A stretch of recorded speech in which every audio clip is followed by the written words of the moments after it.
एक पिस्तौल निकाली और शाहिद कुरैशी पहुंच गया पायलट के पास, और अशरफ कुरैशी जो है वो उल्टी तरफ मुंह करके खड़ा हो गया, यात्रियों की तरफ मुंह करके, और एक हाथ में हैंड ग्रेनेड लेकर उसने धमकी दी कि यदि किसी ने चूं चपड़ की तो उड़ा दिया जाएगा विमान को।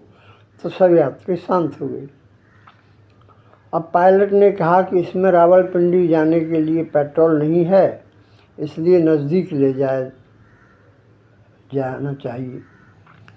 तो उसने लाहौर चलने का हुक्म दिया।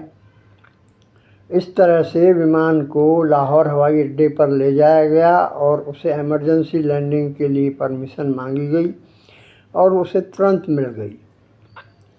अब विमान लाहौर हवाई अड्डे पर खड़ा हो गया तो अपहरणकर्ता ने, शाहिद कुरैशी ने, सरकार को, पाकिस्तान के जो नुमाइंदे थे उन्हें बताया कि मैं भुट्टो से मिलना चाहता हूँ,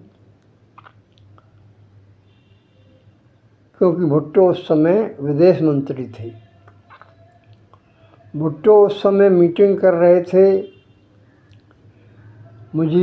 शेख मुजीबुर रहमान के साथ, लेकिन उन्हें अचानक ही संदेश मिला तो उन्हें मीटिंग को समाप्त करके और अपहरणकर्ताओं से मिलने आना पड़ा। अपहरणकर्ताओं से मिले तो उन्होंने शाहिद कुरैशी को बोला कि भाई शाहिद कुरैशी नीचे आया मिलने के लिए। तो उसकी मांगे सुनी। उसने कहा कि भारत सरकार हमारे 20 साथियों को छोड़ दे जो आतंकवादी पकड़े गए हैं, उन्हें छोड़ दे तो हम जो है विमान को छोड़ देंगे। और दूसरा अशरफ कुरैशी ऊपर ही यात्रियों को कवर किए हुए था, तो भुट्टो ने उसे भी नीचे बुला लिया और यात्रियों को 5 स्टार होटल पहुंचा दिया। उसके बाद उन्हें सड़क मार्ग से दिल्ली ले जाया गया। असल में ये कहानी शुरू हुई थी 1969 में, जब शाहिद कुरैशी पाकिस्तान यात्रा पर गया था, निजी यात्रा पर। वहाँ पर उसे ISI के लोगों ने अपने साथ ले लिया और उसे जो है हवाई जहाज़ के अपहरण की साजिश में शामिल कर लिया। उसे हवाई जहाज़ ले जा करके हवाई अड्डे पर दिखाया कि कैसा होता है फोकर फ्रेंडशिप, और उसे साजिश में शामिल कर लिया। उसे बताया, काम बता दिया, लेकिन उसे जो मुख्य चीज़ बताई थी वो ये थी कि राजीव गांधी का विमान अपहरण करना है। और राजीव गांधी उस ज़माने में पायलट थे एयर इंडिया में, और वो दिल्ली से श्रीनगर विमान उड़ाते थे, फोकर फ्रेंडशिप, और इसीलिए उसे आदेश दिया गया था कि वो राजीव गांधी के विमान को अपहरण करे। उसे कुछ हथियार भी दिए गए। वापस लौटते हुए रास्ते में जब वो बॉर्डर पर पहुंचा तो उसे BSF ने पकड़ लिया और पूछताछ में उसने अपनी प्लानिंग बता दी। अब पूछताछ के बाद जब प्लानिंग पता चली तो रॉ के हवाले किया गया उसे।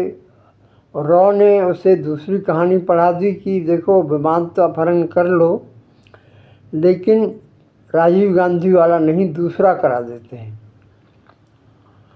जो एयरफोर्स से रिटायर किया हुआ था और एयर इंडिया में सर्विस दे रहा था। ऐसा विमान जो पुराना था, ज़्यादा काम करने लायक था नहीं, उसे लेकर के उन्होंने प्लानिंग बता दी। अब जब निश्चित समय पर 11-11:30 बजे फ़्लाइट उड़ी तो वो उसमें चढ़ गए और उन्होंने विमान अपहरण कर लिया। अब यहाँ से जब भुट्टो ने भारत सरकार को सूचना दी तो भारत सरकार ने आतंकवादियों को छोड़ दिया और अपने यात्री रिहा करा लिए। यहाँ तक बात ठीक है। इसके बाद भारत सरकार ने एक्शन ये लिया कि भारत सरकार ने पूर्वी पाकिस्तान यानी जो आज का बांग्लादेश है और पश्चिमी पाकिस्तान में उस समय गतिरोध चल रहा था।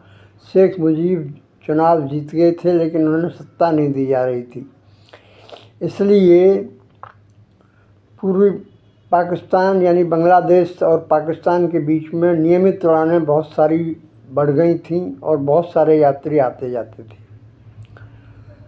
तो सरकार ने पहला काम ये किया कि उन उड़ानों को बंद कर दिया। भारत के ऊपर से उड़ानें बंद कर दी गई।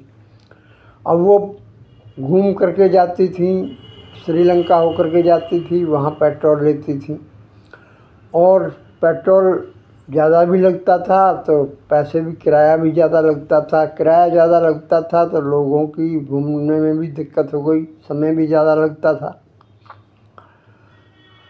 तो यात्रियों की संख्या भी घट गई।